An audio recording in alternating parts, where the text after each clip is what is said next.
So thank you so much for joining. I'm JJ DiGeronimo. I'm the president of Tech Savvy Women, and I have just finished my second book, Accelerate Your Impact. Through the last few years, I've had the opportunity to go out to many organizations and talk to professional women about their career path. Relevance is something that comes up in all of the discussions I have with professionals, whether it's professionals trying to pull through diversity to leadership or professionals looking for that arm to come down or the sponsors to pull through. And in fact, I just had a call with an established woman today. She had called me pretty frustrated. She said that she had been in this organization for over 8 years. And she is disappointed because she thought she was going to get promoted. We spent about 30 minutes talking about where she is in her professional journey, how she plans to move forward from here. She loves the company, but she really feels that she is not as strategic as they want her to be, and she's not even really sure who can help her really pave the path that she desires. And so as I'm going through the content today, I really wanted to talk to you a little bit about some of her discussions. How do you define where you are and where you want to go, and how do you want to build a path to get there? And for many of us, we are very happy in the role that we're in today.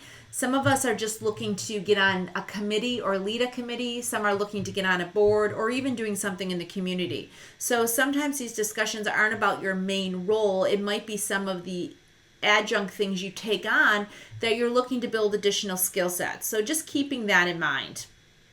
And so as we're talking about relevance, I think it's very important to understand how relevant not only are you in the job you are in today or the impact that you have today in other committees, roles, boards, but how does your relevance rank based on where you want to go next? Because oftentimes people don't see you in that new light, or they don't associate you in that new way. And so oftentimes for us to sort of get those opportunities to present themselves, we have to increase our relevance. So the first thing that I always like to share is it's really important to investigate your potential paths. Really understand what is possible.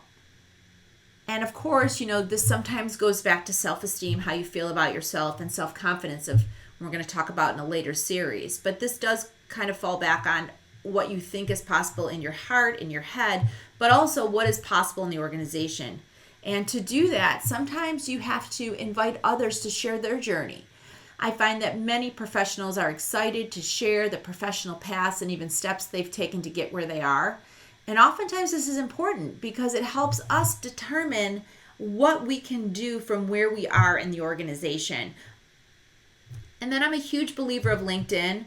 I spend a lot of time on LinkedIn, and I often follow people already where I want to have more relevance.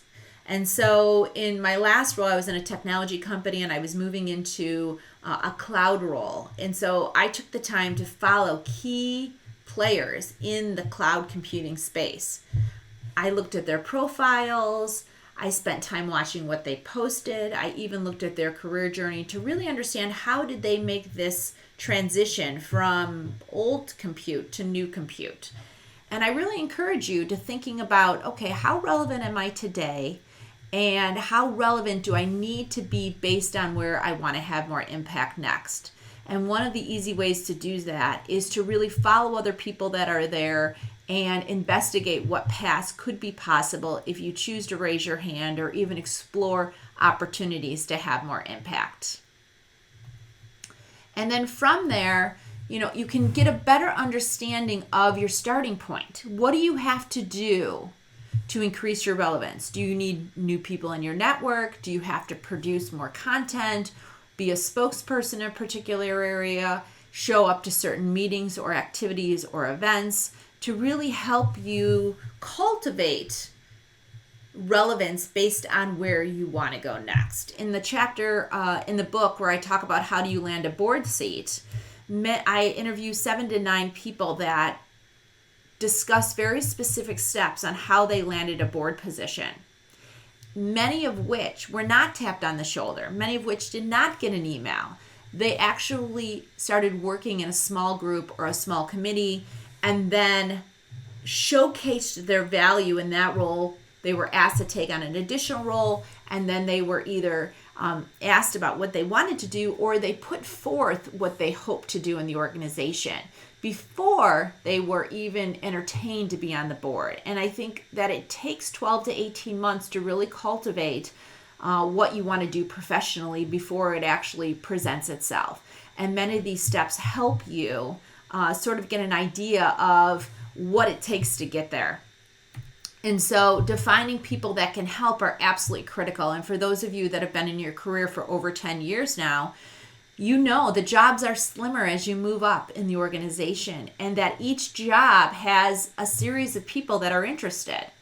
And so it's really important to understand what people around the organization, in the nonprofit or in the for-profit that you're looking to get on a board, or even in your community, are instrumental in helping you pave this path.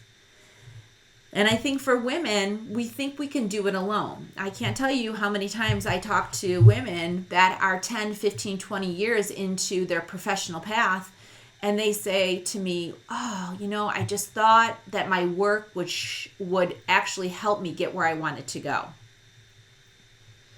And unfortunately, I have to share with them oftentimes is your work and your results are sort of the ticket to then go ask for help from other people and to help define your path. People are expecting you to get your work done, but oftentimes it's not the work that you're working on now that are going to open doors for the future. It's the network you have, the way that you share your information with other people in the organization, how you collaborate with other teams, and how you let your desires be known. And I think that for many people, that is eye-opening at some level. And it's really important that they create people around them that can help them pave the path they're looking to desire. And I talk a lot about career catalysts and different people at different points in your career that really help cultivate the momentum needed to get the connection, get on the short list, or even get the opportunity. And I think that is a really key piece to the equation. And so it's not uncommon that you have to ask for guidance and support.